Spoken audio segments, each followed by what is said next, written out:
You may not know it, but the year 1996 marks a significant anniversary in American history. It was just 25 years ago that President Richard Nixon declared war on cancer. That war hasn't gone well. Cancer, among diseases, is America's second greatest killer. Only heart disease kills more. Cancer kills 14 times more Americans than AIDS. Now, for weeks, Gabe Pressman has been trying to find out the truth about cancer. How effective are the major weapons? What progress are we making? It's a war, Gabe found, that we seem to be losing. Tonight and tomorrow night at this time, Gabe will be taking a hard look at a crisis that affects us all. Yeah. Yes, Sue. Every year, cancer treatment costs America an estimated $100 billion. And since the war on cancer began 25 years ago, the total cost has been close to $1 trillion. This according to National Cancer Institute figures. What do we have to show for it? With few exceptions, the results are grim. More people than ever getting cancer, more people than ever dying of it. We are here today for the purpose of signing the Cancer Act of 1971. It could give some hope, and we hope those hopes will not be disappointed. The year was 1971, and President Nixon, declaring war on cancer, pledged to win that fight by America's bicentennial, 1976. It didn't happen. In the 20 years since, the mortality rates for major cancers have gone up and up. While 1 out of 6 deaths in America were caused by cancer in 1971, it's now about 1 out of 4. 25 years ago, cancer would strike 1 of 4 Americans. Now it's approaching 2 in 5. Breaking it down further, a gloomy picture, the death rate for lung cancer has soared for men and for women too.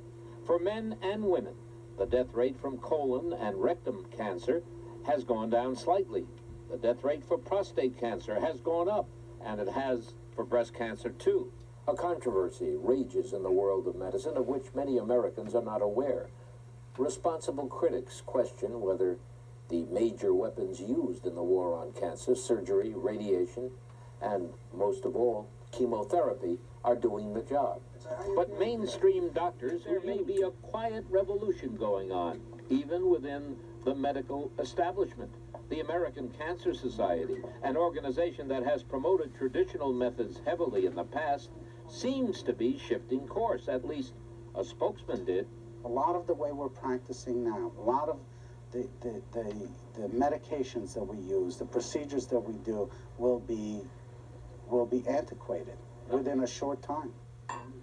But among cancer patients struggling to survive, deep frustration that after so many years and so many dollars, there is no answer. Well, I just think that they're in their rut. I'm a teacher. You know, I only wish that they did their job as well as I do mine. And if you detect anger in my voice, it is because I'm angry. It's my darkest hour. I'm sick. The world of cancer has its own jargon.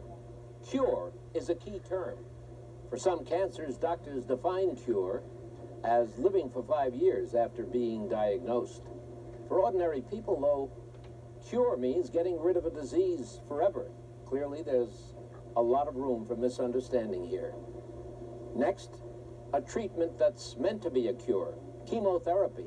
Is it a great success or a dismal failure? But the respected British medical journal, the Lancet, points out that in premenopausal women, removing the hormones that feed breast cancer by taking out the ovaries is as effective and much less painful than chemotherapy. And there are studies showing that some women, untreated with chemotherapy, survive as long as those who get such treatment. Lancet concludes that chemotherapy in the management of breast cancer has a dim future. Charles Simone of Lawrenceville, New Jersey, a Rutgers graduate who was trained at the National Cancer Institute in chemotherapy, has deep reservations about using chemo for other major cancers too. Is, for instance, chemotherapy effective for lung cancer? The answer is no. We do it all the time, but it's not effective. We have proven that it is not effective, and yet it is acceptable. Even the American Cancer Society, which has long championed the traditional methods of fighting cancer, may be having some doubts. At least a spokesman did. And as new modalities come out, we're going to be treating cancers very differently. I don't think necessarily that chemotherapy is the way of the future. Chemotherapy's critics say meager results for these manufactured chemotherapeutic agents, a major weapon doctors turn on the disease. Sometimes the relationship between drug companies and physicians is close. To explore the relationship, you have to follow the money. Major drug companies spend millions in researching, developing, and marketing of chemical agents. We saw an example of how the drug companies woo the doctors. This is the breast cancer prevention trial. The Chemotherapy Foundation held a 3-day conference at the Crown Plaza Hotel here, and America's pharmaceutical companies sponsored it. It's a good place to sell doctors on their products. The pharmaceutical companies also pay some doctors to run clinical trials of their new drugs. I asked the chairman of the Chemotherapy Foundation, isn't that a conflict of interest? Well, it shouldn't be. The reason why it shouldn't be is because it's rigidly controlled.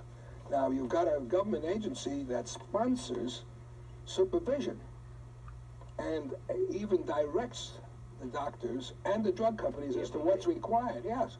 But if a doctor's getting paid to run a study, isn't there a danger that he would favor the drug?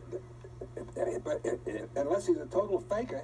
It's not only individual doctors, but institutions too, that critics say, can have a close relationship with drug companies. Memorial Sloan Kettering, probably the nation's foremost cancer hospital, has on its board people who have set policy for Bristol Myers Squibb, the nation's biggest manufacturer of chemo drugs. Richard Gabe, Sloan Kettering's vice chairman, is now chairman emeritus of Bristol Myers. James Robinson, chairman of Sloan Kettering's board of overseers and managers, is a Bristol Myers director. Richard Furlow, a hospital board member, recently retired as president of the drug company. Irresponsible. Dr. Charles Simone, an oncologist who served at the National Cancer Institute, however, agrees with Moss that there shouldn't be a close relationship between pharmaceutical companies and cancer hospitals. Many of these CEOs and other major leaders in these companies, in fact, are on boards of cancer hospitals, and they shouldn't be there. It makes no sense. They influence what policies get done. We tried to ask Bristol Myers if the close tie between the company and the hospital compromises scientific inquiry. Chairman Emeritus Gelb's office refused an interview, and other offices were too busy to speak with us. But the president of Sloan Kettering, Dr. Paul Marks, did see us. We asked about Gelb's possibly conflicting responsibilities at Bristol Myers and Sloan Kettering. Is it a conflict of interest? No, he is never, in his role as vice chairman of the board and actually chairman of Sloan Kettering Institute, he has never influenced therapeutic approaches to patients. But the interest of drug companies is to sell drugs, and that would seem to conflict with the spirit of truly objective scientific inquiry into drugs. Actually, we have very, very strong conflict of interest policies in our staff. I can categorically say that Dick Gelb or Jimmy Robinson or Dick Furlow have never once approached me on any issue that I could perceive to be a conflict of interest with regard to our policies governing research or the care of patients. Marks assured us Sloan Kettering's conflict of interest guidelines prevent anyone from influencing hospital policy for financial benefit. Still, there is no question that drug companies, including Bristol Myers, have taken in an increasing amount of money from the war on cancer. According to a market intelligence agency, Frost & Sullivan, revenues from cancer drugs nationally have gone up from $3.1 billion in 1989 to an estimated $8.5 billion this year, with a projected $13.7 billion by the end of the century.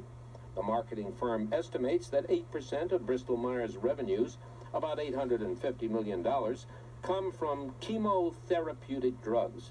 Bristol Myers, researchers say, is America's #1 producer of such drugs. Certainly, there is a communications gap between cancer patients and some doctors, something organized medicine has yet to address head-on. At this point, alternative treatments have not proved more effective than traditional treatments, yet there is overwhelming evidence that we're not winning the war. Logically, if you're not winning a war, you replace the generals or change the strategies. Perhaps the essential truth about cancer is that we're not facing the truth. Gabe, where do we go from here?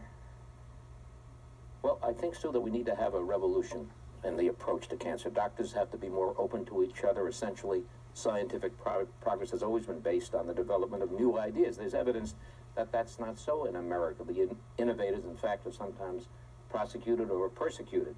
Doctors need to have more respect for each other. I'm reminded of the German physician who told me years ago that I have the impression that you Americans, if you talk to each other, you'd be much further along. And what you see out there with the FDA and some of the doctors is that